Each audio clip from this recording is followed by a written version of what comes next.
There's a roll. It's a lot easier at 3Gs. Welcome to space, everyone. Yeah. Good to be back. I don't remember liftoff being quite that violent. I do. Yeah, I do too. Yeah.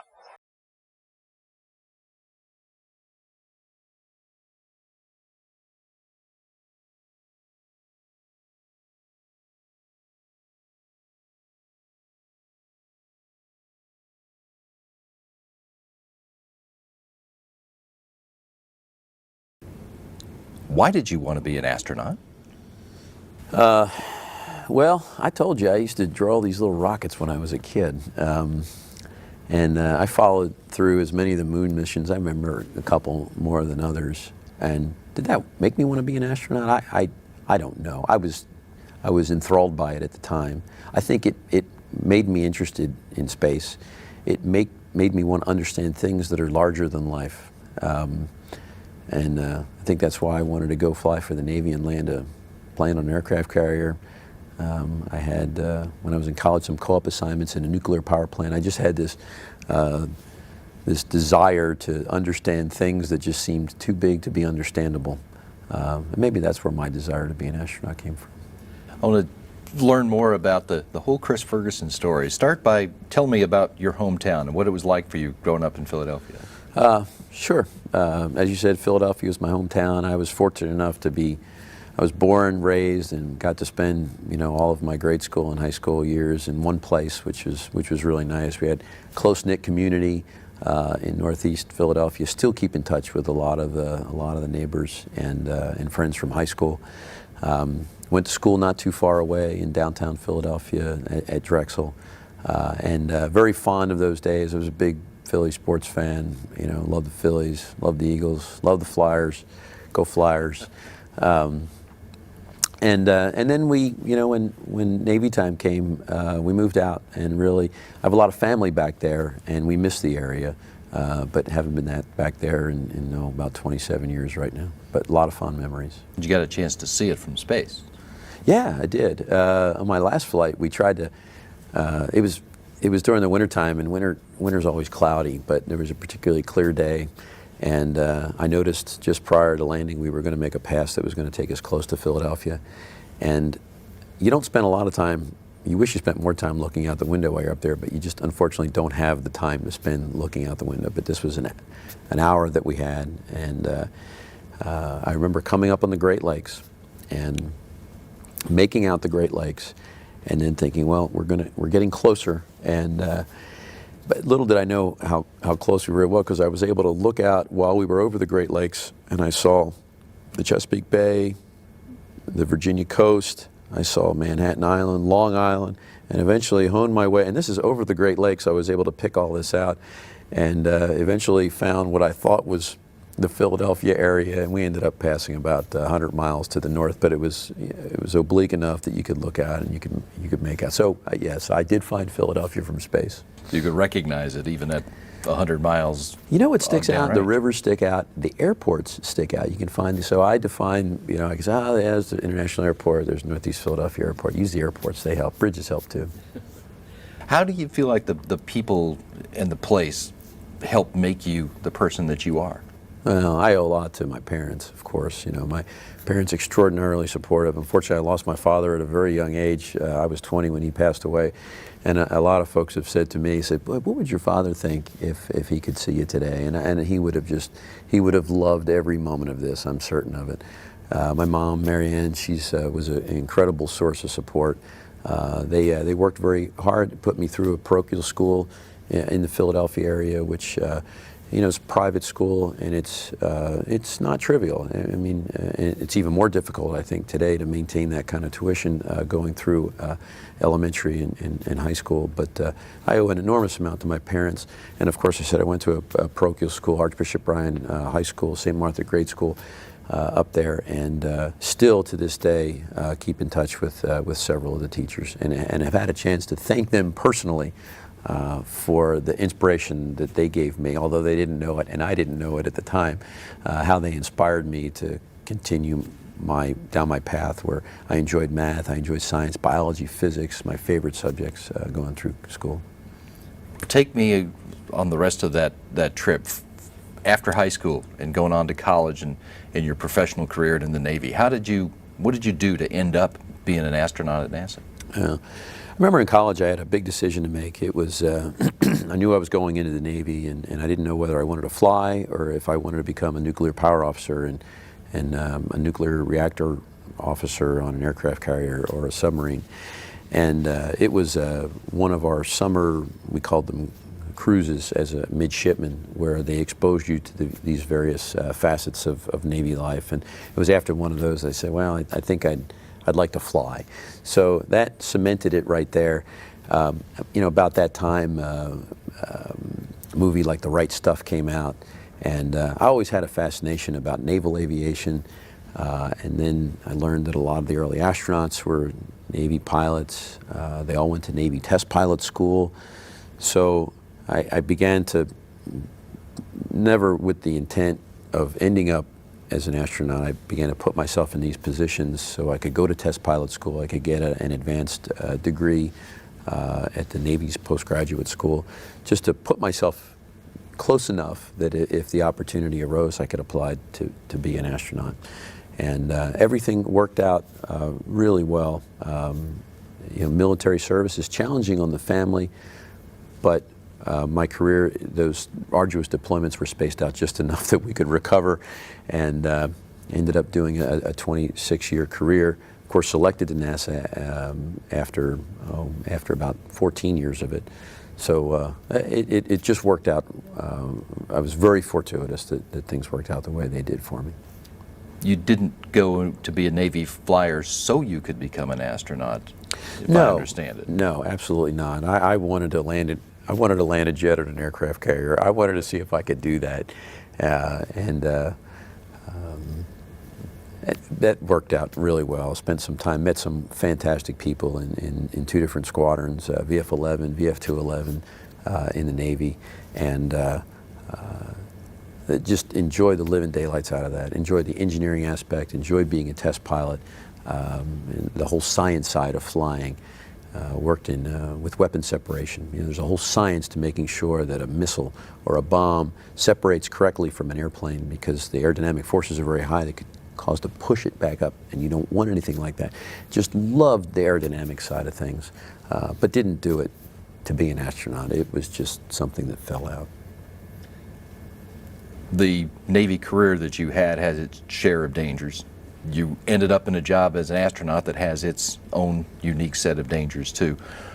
Chris, what is it that you think that we're getting or learning as a result of flying people in space that makes it worth doing this? Yeah. Well, I think we're explorers by nature. You know, you look at the early Magellan, Columbus. You know, we just, these people have this inherent desire to understand the unknown. So they get in a ship and they go, and they're just going to see what they find. We have done fantastic things in space. I mean, we've brought the globe together in space in the form of the International Space Station, where we formerly had these conglomerates in Russia and Europe, Japan, United States that had their independent space programs, but we've managed to bring them all together so we speak a common language. The interfaces all work together. And we all did that because we agreed to cooperate internationally on the space station. You know, as far as what ultimately will this buy this, I'd like to think, number one, it inspires a generation of young folks. I mean, I was inspired by what we did in Apollo. I can hope that young folks today see what's happening on the space station, the medical research that we're doing, the research that we're doing on the environment, our ability to clean our own air, to take urine and recycle it and reuse it. These closed system things are very consistent with some of the environmental issues that we're going to face on the planet Earth over the next 100 years or so. And we're pioneering all these in space right now. We're learning how to support humans in very unforgiving environments.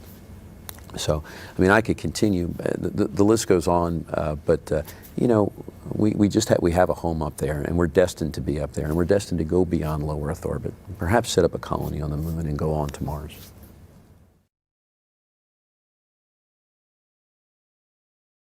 You're one of 4 crew members on the final flight of Space Shuttle Atlantis.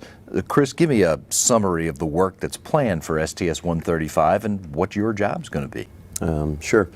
Of course, 135 wasn't really a planned mission until, well, very recently. It was supposed to be a rescue mission.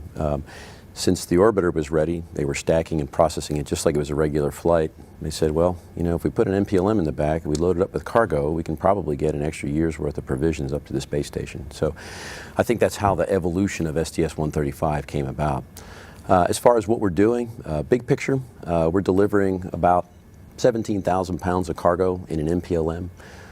We're also going to deliver a robotics refueling module, which is a Fisher-Price play toy, if you will, for the special purpose dexterous manipulator. And we'll be bringing home a pump module that failed on the space station about 6 months ago. So that's big picture. We're also going to bring back a lot of cargo, a lot of spare things that have been in the space station in an effort to clean it out a little bit. There's a lot of space shuttle related items that we keep up there permanently from flight to flight. After this flight's over, there'll be no reason to have them up there, so we'll bring a lot of those home as well. So largely it's a cargo mission. It's an effort to posture the space station for about a year, put it in a good position until we can get our commercial cargo resupply system up and running. So you're making the most of the shuttle's capacity both up and down. Absolutely. The final numbers are not in, but I'm under the understanding that this will be one of the heaviest MPLMs that have ever gone up, and it will be the heaviest MPLM that will have come back. Now, there are only 4 people on the crew for this mission. That's unusual. What's the difference? It's very unusual. I think the last time we've done this was back in the mid-'80s, STS-6, I believe. We had 4 crew members. Now, that's half the answer. We've had shuttles that have been crewed by 4 people. They were space station rotation missions, so in addition to the 4 shuttle crew members, we also had 3 space station crew members. So there were 7 bodies on board the shuttle, but 3 of them were destined for rotation on the space station, so you really couldn't consider them a full-time shuttle crew. But we'll only have 4 bodies there. All 4 will be on the flight deck. So this will be the first time that the mid-deck will actually be empty for launch, at least devoid of astronauts. We're going to fill the seats with bags, if you will, just to take more cargo up there. But this is very unusual, and it brings a lot of interesting challenges associated with it. A lot of the emergency procedures that we practice, for example, have some actions on the mid-deck, and we've had to work around those a little bit with a limited number of crew members. Why just 4 this time?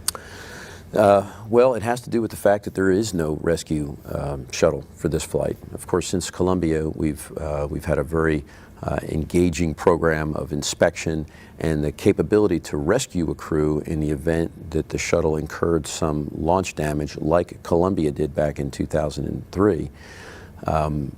Since there is no backup shuttle for this, we have to rely on an alternate means to get the astronauts back, and they will be through the normal rotation of Soyuz vehicles that come up to deliver new crew members.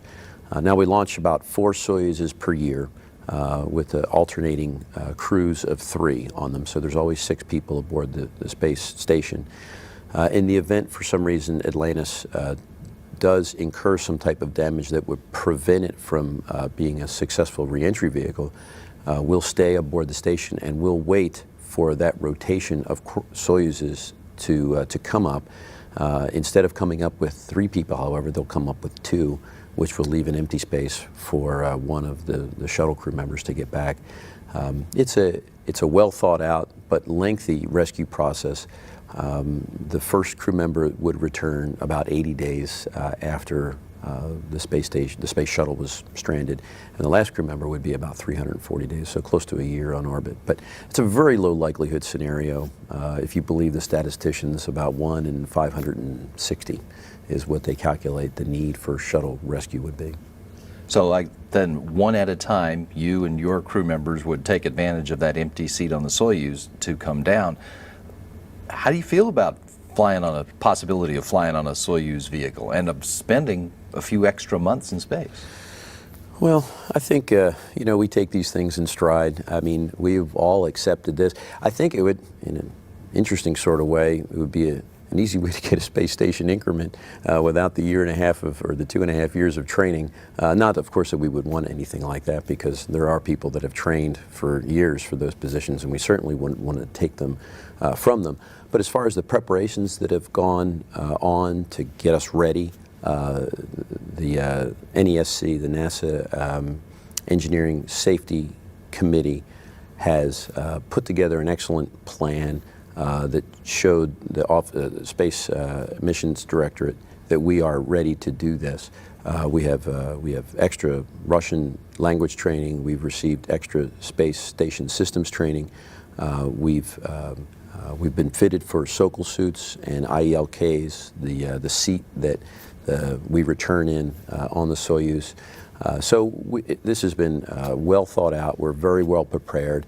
We wouldn't necessarily be considered full-time Russian Soyuz crew members, but we could fulfill a role as a rescuee with very little difficulty. So it's a well thought out plan. You've been asking people about what it's like to come home on a Soyuz? I have, and it floats around our office a little bit, what it's like to come back. I think it would be an interesting experience. Of course, we'd much rather come back on our space shuttle, but we're prepared to come back on the Soyuz if we have to. Each of the members of your crew has been to the space station at least once before, and Sandy Magnus has completed a long-duration mission there. How's all that experience helped you guys in getting ready for this flight? Mm-hmm. I'll tell you, Sandy's experience on board has just proven to be invaluable. Of course, she went up with me and our crew on STS 126, so I'm very familiar with Sandy, and she really brings just a wide array of skills based upon her time on board. So if Sandy says something about the space station, we generally listen to it. Of course, every other crew member has also been to the station. Now, the configuration has changed a little bit over the years, so I think we're all eagerly anticipating seeing what the space station looks like today. But we have been able to waive a little bit of our training by virtue of some of the experience that we've had. And that's also been kind of a crucial component of having this crew of 4, is that we do, since we do have some experience on the station already, we've been able to absorb a lot of that added training and actually cancel some of it because we've been up there before and we are familiar. What are you looking forward to about that's different on the station to see this time around? I want the $1 million view out of the cupola. That's what I want to see. When I was up there last, Node 3 wasn't there, the cupola was not there, the PMM was not there. So the station has expanded in a lot of great ways. But of course, that cupola is a view to behold, and I'm looking forward to experiencing that. As you said, this flight carries, well, a shuttle full of supplies for the International Space Station. Give us a sense of the kinds of different things that you and your crewmates are bringing to orbit this time. Of course, we have the MPLM. The MPLM will have about 15,000 pounds of cargo inside it. And we have the middeck, and the middeck will hold about another 8,000 pounds of cargo.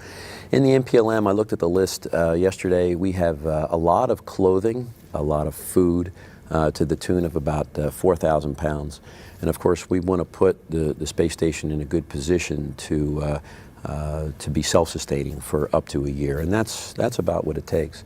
We're also taking a lot of environmental supplies. Of course, we have the urine processor on board, and that requires a fairly scheduled and systematic delivery of filter tanks, what they call them RFTAs. It's it's a urine collection tank. So we'll be taking 6 or 7 of those. A lot of other components for the environmental system. I think a hydrogen dome on there, which is a part of the OGA, the oxygen generating assembly. Other components just for daily life aboard the space station. We'll be bringing back an awful lot as well. We'll be bringing back a heat exchanger, and then, as I had mentioned, a lot of the components that were stationed full-time aboard the ISS. Just to support the space shuttle, we can bring that all back with us. So, like I said, in addition to delivering a lot of cargo, we're also hoping to offload trash, maybe things that could be repaired and sent back up on the ATV or the HTV at a later date. Now, the logistics modules, the MPLMs, have been installed on the underside of Unity, lately on the underside of Harmony, on the Node 2. But this will be the first time you have to install one while that PMM is in place. How does that, or does it change the how you go about installing an MPLM with that new component there? The installation procedures are very similar. What's interesting, and I didn't realize this until we got into the planning of the mission, is that the space station software was never designed to accommodate more than one logistics module. It always assumed there would be one on board. Of course, with the PMM there permanently, that is one logistics module. So we're going to add another one, and we've had to perform a little, I guess, sleight of hand to get the space station to believe that there's actually two logistics modules on board. And I think the ultimate plan will be that we'll timeshare communication with them, so we can turn one on so it can be monitored for health and status by the ISS computers, and then we'll turn that one off and turn the other one on. So that's been the one interesting facet. But as far as procedurally, we're going to pull it out of the payload bay and install it on the Node 2, which is the most forwardmost module, on the nadir port on the bottom, which it'll look just like the PMM. It'll be about 40 or 50 feet forward of it, though. So it doesn't interfere with the ARM operations, or? No, we don't anticipate it. Well, another big event that is happening on this flight, on Flight Day 5, is going to be a spacewalk. Although this one's going to be conducted by two of the station crew members rather than shuttle crew members. Why the change in assignment? Yeah. Again, we get back to the 4 crew members. We just don't have the resources. Usually, when you stage an EVA, when a shuttle is there, it's an all-hands evolution with 6 or 7 crew members. If you just kind of count the bodies, you have someone has to suit up the EVA crew members to get them out the door. Somebody is usually the choreographer, what we call the IV, intravehicular officer aboard the shuttles. That's 2. We usually have 2 more bodies supporting the EVA for robotics, because most EVAs do need some form of robotic support, and this EVA is no exception. So you can see just by counting, we've already used up our 4 crew members right there. So we thought, what a better resource to use than the station crew members that are already there, which of course are Mike Fossum and Ron Guerin. And it was kind of a marriage made in heaven. Ron and Mike have done an EVA together before. They're very accustomed to one another. They're experienced, so it just seemed to work out perfectly to bring the station crew member into the shuttle docked operations and let them do the EVA. So that's how we focused on that. When shuttle crew members have done spacewalks, station crew members have been part of the team as well. So it's just a rearrangement of the assignment? Yes. Well, in a lot of these EVA situations, some of the station crew members will progress during the EVA with their normal timeline and not be too involved. Occasionally we will bring them in and they will be involved, however, usually in the suit up and the IV portion of things. But now, I mean, we're one integral team, all 8 of us, if you will, while we're on board. Okay, so what's going to happen during this spacewalk? When Fossum and Guerin go outside, what are they going to do, and what part are you going to play? Okay. Well, first, since my part comes in early, we'll get them all suited up in the airlock, and we'll get their tools on board. We'll let them get out, and then I'm essentially free for the balance of the 6 hours of the spacewalk. I'll probably go into the MPLM and start transferring a lot of the elements out. What Mike and Ron are tasked to do, with Rex Walheim acting as the IV, who will be on the shuttle. He'll be choreographing the EVA for them. Their first task is to get a pump module that failed on the space station several months ago, and bring that back, put it in the payload bay so we can bring it back to Earth and do a post-mortem on it and find out how it failed. We'll also take this robotics refueling module that I'd mentioned, this activity center for the special purpose dexterous manipulator, and we'll put that on the space station after we put the pump module in the payload bay, and then they'll relocate that robotics refueling module at some later date. So we're just going to put it in a temporary location. After that, a lot of the tasks have been up in the air. Right now, we're scheduled to change a camera. One of the station cameras has a zoom issue, so we're going to change that. There's also an issue with another small payload. We'll need to open it up and expose it to space. A lot of priorities have been coming and going. I have a feeling that the final EVA won't completely come together until just weeks before the launch. And that's not out of the question, or out of, that happens a lot. It does. So this is not unusual. And the crew has been trained. Interestingly, Rex Walheim and Sandy Magnus are our EVA crew members in the event we need an EVA for any reason. Of course, it's not planned right now, but you always have to have that capability just in case. Since Rex and Mike are essentially gone, either in Russia or on orbit now, in the case of Ron, we are continuing to develop this EVA for them. That's Sandy and Rex will continue to develop the procedures and the plans and run in the neutral buoyancy lab to mature this EVA completely in the absence of the people who will actually do it. So we have the capability to continually adjust our agenda during that spacewalk right up until the time we launch. It's a nice flexibility to have. It's actually a very nice plan, yes. As you said, and after the spacewalk, pretty much everybody's going to be devoting their time to the transfer work, which almost sounds like packing up a whole house and moving it while you're moving another whole house in at the same time. What is involved here in terms of not just moving items, but knowing where they're supposed to go and what is where at any given time? Yeah, as I said, at last count, it was about 15,000 pounds of stuff needs to come out. Something like 12 or 13,000 pounds needs to go in, and it doesn't come in large 1,000-pound chunks. It comes in a series of small 20-pound bags. So in terms of transfer items, this MPLM will have about 50% more items just by item number. And how do you keep track of all that? That was the question that you asked. I'll tell you, there's an outstanding team of folks on the ground who know exactly what's in the MPLM.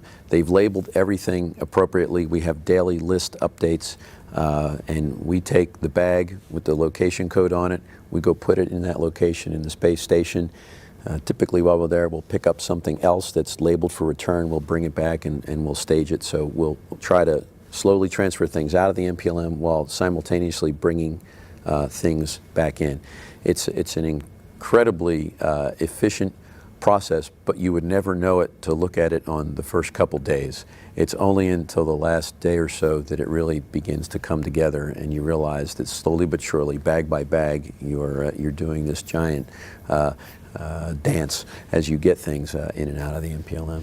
And it's complicated, as if it needs to be complicated by the fact that in the MPLM things are packed in front of other things, and you've got to move stuff out in order to create room for the things that are coming back. Yeah, exactly. They do try to pack the MPLM such that the things that you need first are on the front, and you want to pack the things that are on the front as soon as you've removed the transferred item before you can rotate these racks down to get access to the things that are on the back.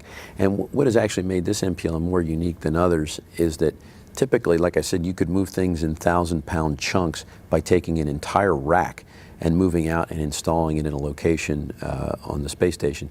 And for the first time in my memory, we're actually not transferring a whole rack. This is all bag by bag by bag by bag. All the racks that are in the MPLM will stay in there. So no big packages, they're all small packages. It's going to take a lot of coordination, and this is going to go on for several days.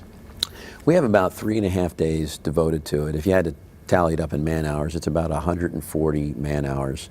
We have some support from our Russian crew members because we're just flat shorthanded up there. So it's a multinational event to get that MPLM emptied and refilled again. When that's all done, the joint timeline is over. You and your 3 crewmates are going to mark a milestone with the last undocking of a space shuttle from the International Space Station. Is there anything special on the plan for the undocking operation itself as Atlantis finishes the shuttle's mission at the station? Well, we do have we have one thing on the docket that is unique, and for the undocking, we'll back out to about 600 feet. And these plans are well in work, and I think that they'll actually come to fruition. At that point, the space station control team will yaw the space station 90 degrees. So for the first time in a very long time, and maybe forever, we'll have a real nice view of the side of the space station. We've all been very accustomed to these views where the space shuttle will do a 360-degree fly around, but it always flies around along the axis of the station. So we have great views, but they're the same repetitive views from the same axis. We always see the front, we always see the back. And you see the top and the bottom. Now what we'll do is we'll rotate the station 90 degrees to the side and we'll fly around that way. So we get to see the side views. And it'll be, I'm sure they'll make some spectacular photos, but it also has a very sound engineering value in that prolonged exposure to the space environment does eventually wear on these items. There's little micrometeoroid orbital debris hits around station that we can document very well, but we haven't seen the side of station in quite a while. So we're certainly hoping that this will come too, and I think it'll be a real nice cap, because we just really won't have many options like this in the future, and being that it's the last shuttle to leave, we should take full advantage of it. Along with that documentation, is there anything else you're going to be keeping your eyes peeled for as you make that last fly around and the final separation? Well, I'm sure there'll be a lot of inspirational reflections on the history of the shuttle and the space station. Of course, the station couldn't exist in the current form that it is today without the shuttle that did the lion's share of the heavy hauling up there.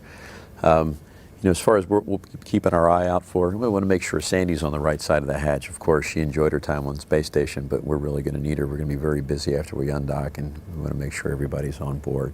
So it'll be an emotional moment, I think, for a lot of folks who have seen the shuttle essentially build the better part of a space station, and to know that this will be the final time it leaves.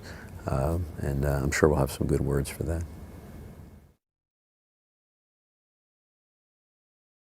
When you were assigned to this flight, it was a rescue flight for the last shuttle mission, and it was supposed to have already flown by now. But schedules have changed, of course. What was your reaction as you realized that, hey, I'm on the last space shuttle mission? Well, there wasn't an hallelujah moment, if you will. I mean, this came in a whisper that perhaps we would try to fly this last flight, but it wasn't funded. It was a long shot. You know, you're going to train for a rescue mission, and then maybe we'll upgrade you somewhere near the end. And it eventually built in a crescendo that occurred over a period of maybe 9 months, well, even after we were assigned and training as a crew, at which point I would say we were 50-50 at best. Now, as we approach launch, I'd say the odds are slightly better, but I still won't believe it until the SRBs fire and we're on our way. But you know, the realization of and the significance of being on the last space shuttle flight, you know, it's an honor, but it's not one that I think anyone else felt like we're particularly qualified for. Certainly, I mean, there's a lot of great folks in our office, any one of which could assume this role, and some of which could probably do a much better job. But you know, being what it is, this is where we are. We'll rise to the occasion, and we do consider ourselves extraordinarily fortunate. Well, people would want to know, is there a special sense of honor or responsibility of being being the last crew? Yeah. I'll tell you, pulling off a mission with a crew of 4 is going to be challenging. That said, we're heads down and marching forward. Someday the realization that this may and likely will be the last flight will hit us. I would like to defer that emotion until after the wheels are stopped on the runway, because at that point I think the finality of everything will truly hit us. Are there inklings of that right now? You know, do we see that right now, that hey, you know, this could likely be it, and you might luckily be on the final shuttle flight? Yes, it's starting to creep in, but we try to push that to the side, and we want to execute this mission as safely as any shuttle mission that has preceded it. Now, the end of the program does mean a lot of changes at NASA, including some layoffs and including shutting down some historical facilities, and you are seeing that every day in your training.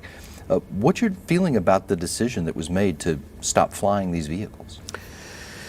Well, let me touch on your point about the layoffs.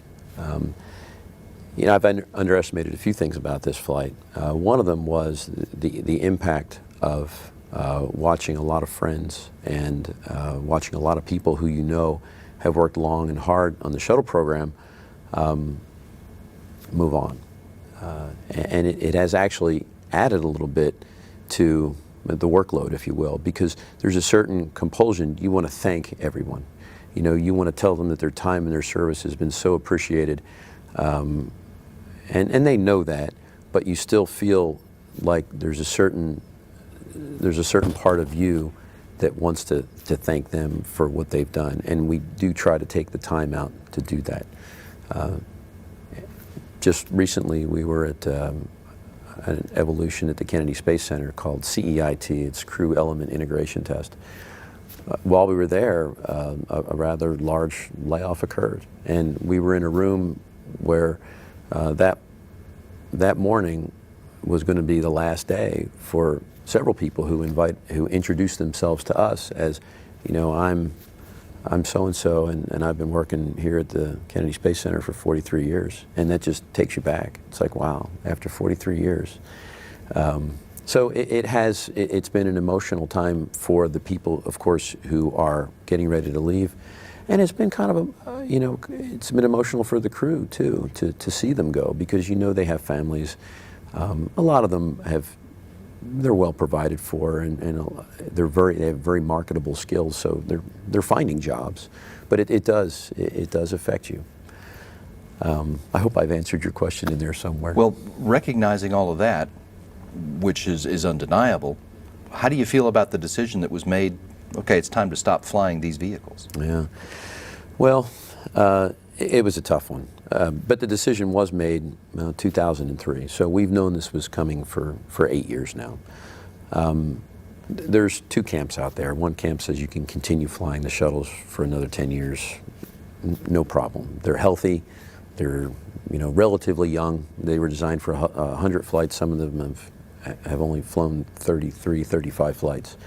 But they were designed to fly 100 flighs over a 20-year period. Now we're 30 years into the program. So there are other issues that you deal with aside from the fact that you haven't flown as many flights on them that you would think. Obsolescence is a big one. We have a lot of elements in the Space Shuttle which are difficult to maintain because they were built with technology that was 35 years old. There's life and fatigue items. There's some areas of the Space Shuttle that we really haven't delved into to inspect in a very long time. While you hate to see old airplanes retire, old airplanes and old rockets do become old, and you begin to wonder whether the risk of them getting old is worth the reward of continuing for an additional 10 or 15 years or what have you. So I certainly understand the decision. I understand there are many different opinions out there on whether we can continue to fly them longer, but the decision was made 8 years ago, and we've known that this was coming, and we've had time to prepare. I'm going to ask you about some of the elements in the patch that's on your shirt. Now, that was designed knowing this would be the last mission. Some of those elements are emblematic of that, right? Well, we tried to, without being overt about it, insinuate that this was in fact the last flight, and hence the Omega. Interestingly, the patch was designed by Rex Walheim's wife, Margie, who just did a fantastic job on it. So we didn't want to be too far out there, but we did want the subtlety to come through. And when somebody looks at the STS 135 patch, they said, "Oh yeah, it's the Omega. That's the last flight." What do you think are some of the most significant moments in Space Shuttle history? I'll tell you, definitely STS-1. I was a college student at the time, and this is a vehicle that the first time it ever lifted off the pad, it was occupied by two brave folks, John Young, Bob Crippen, And you just looked at it on the pad and you said, this looks like no other rocket that I've ever seen before. It's got huge boosters, a tank in the middle, and it's got the equivalent of an airliner hanging off the side. And even though today, by today's standards, it's a very common sight, we're used to seeing it, by the early 80s standards, it was completely revolutionary. And to know that it really wasn't going to fly a test flight. It had flown some gliding landings, but it hadn't flown a real test flight. And the first time it was going to fly, it was going to have two people on board. That was a major milestone. Of course, the shuttle has also delivered many of the great observatories. Magellan, Compton Gamma Ray, the Chandra X-ray telescope, of course Hubble. Some monumental and scientific breakthroughs as far as observatories have been launched. So there's a lot of major milestones. How does Atlantis stick out in that? What's Atlantis's place in all that history? Well, I looked a little bit into Atlantis's history, and it's very interesting. Of course, its first flight was 1985. It launched some of these observatories, the Compton Gamma Ray Observatory. It launched Magellan. It was actually the most frequent visitor to Mir. I didn't know that. We had a Phase 1 program in the 90s where we visited the Russian Mir space station, and Atlantis made 7 of the 11 trips back and forth. So Atlantis really became the cornerstone of docking operations with an orbiting space vehicle. And of course, it factored heavily into the construction of the International Space Station.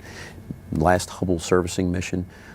There's a lot of claims to fame for Atlantis, and we'll try to send her off in good fashion. On the point about the space station, what kind of space station do you think we'd have today if we hadn't had the space shuttle to use to build it? It'd be a lot smaller, that's for sure. I saw an interesting statistic the other day that really hit home with me, and I'll give it to you just because it does factor into this whole space station discussion. Of all the launchers in the world, Apollo, Gemini, Mercury, Proton, Zenit, Long March, from every country, and every space launch that has ever occurred, if you had to add together all the mass that's been taken into low Earth orbit, the space shuttles have delivered more than half of it. I mean, that is impressive if you think about it. And it gets even more impressive when you talk about what has been returned from orbit. Of course, there's very few vehicles that can bring stuff back from space. In most cases, in the case of trash or spent satellites, they usually just burn up as they re-enter the atmosphere. But the space shuttle has the capability to bring a lock back, and of all the mass that's been brought back from low Earth orbit, the space shuttle has brought 97% of it back. So to get to your point about what would the space station look like, well, it did the lion's share of the hauling. I mean, the space station was built with the space shuttle in mind, and the modules all fit in the bay. I think space station is close to 900,000 pounds right now, most of it delivered by the space shuttle. I don't think the station would look anything remotely close to what it does today if it weren't for the shuttle. Well, and after STS-135, it's then going to be up to spaceships from other nations and perhaps private industry to get cargo and crews up there. As an American astronaut, how do you feel about the future for the International Space Station? Well, the station has a bright future. The construction is done, so everything that the shuttle needed to do is done. It's really logistic support at this point. And I think our commercial partners can pull that off. Of course, they haven't demonstrated that capability yet, but SpaceX, Orbital are making strides in that direction. SpaceX has had a successful orbital flight, and it's actually had a re-entry that was very successul as well, where it landed in the Pacific Ocean. So we are making steps in that direction. Of course, we have our international partners too. ATV, the Autonomous Transfer Vehicle, which is a European product, and HTV is a Japanese product, which have performed flawlessly as well. So as far as the long-term health of the space station, I think it's positioned very well logistically. STS-135 will get it in that great shape. Just to count, we always hope for the best, plan for the worst. So we'll put a bunch of things on station to get it in a good spot, just in case we have some hiccups along the way for some of our commercial providers. What's your favorite memory from the Space Shuttle era?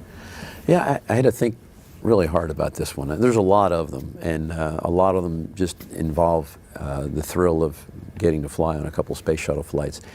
But if I think about it in terms of engineering challenge, things that were really out there, real-time planning, how did the shuttle demonstrate its flexibility as a reusable spacecraft?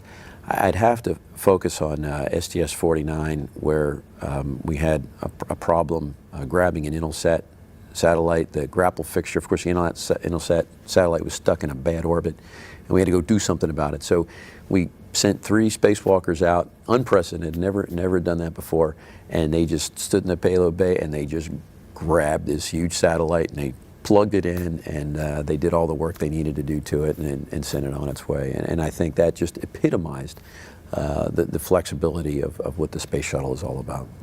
How is the work of the shuttle program going to be remembered? Something like that, you think? Or? Well, I think shuttle program is extraordinarily flexible. I think when we started, we didn't really have the space station, and it was in mind, but it wasn't on paper. And of course, the way that the Mir program was brought in the middle, again, demonstrates how flexible it was. We had this platform that could go up and down on a routine basis, and we didn't quite know exactly what we were going to do with it for its 20 or 30 or 40-year history, but we have managed to adapt it to be so many different things over that period of years. I think that if you look back on it, you would say that that is its true hallmark, is its flexibility. Remember where you were when STS-1 took off? You betcha. I remember exactly where I was. I was a young engineering student. I was at Drexel University, and I was a mechanical engineer. I wanted to be a pilot. I wasn't a pilot at the time, but and I was just fascinated by this kind of stuff ever since the Apollo days. I remember being, a kid and drawing these Apollo rockets. And here was something completely different. That said it was a couple boosters with a tank in the middle and this equivalent of an airliner hanging on the side. It was the most ungainly thing you could ever imagine. And boy, I wanted to see this thing launch. So I'd go from class to class. And I think there was one cancellation where they scrubbed it for 24 hours. And I'd kind of try to update myself. And I remember watching it on this color television in one of the lounges at school there. And I remember my first reaction. Remember how the Apollo would kind of lumber off the pad? It was this slow buildup of momentum, and the space shuttle just jumped off the launch pad by contrast. And then, of course, it went through this pre-programmed roll maneuver, and nobody really knew what to expect. I mean, we had never seen it before. We didn't know what it was supposed to do. And after seeing it pop off the pad like that and go through this roll motion, I was like, I don't think it's supposed to do that. Of course it was, and the rest is history, but I remember exactly where I was for the first launch. Destinations for the space shuttle have changed a lot in the 30 years since STS-1 kicked off that era. Where do you think we're going in the next era of space exploration? Yeah, that's a tough one. I don't know. If you had asked me 2 years ago, I'd say we're going back to the moon and we're going to stay there for a long period of time. Of course, that was Project Constellation. That since has been canceled. I believe there's an asteroid in our future. Don't really know. I think that the moon is a great destination. I think that we should consider that. Ultimately, I'd love to see us shoot for Mars. Of course, Mars is always 20 years in the future, and that's where it's been for the last 40 years. It's been 20 years in the future. I think we belong on Mars. And I assume you're referring to human exploration. And I'd like to consider that as a long-term goal for the space program, to put humans on Mars.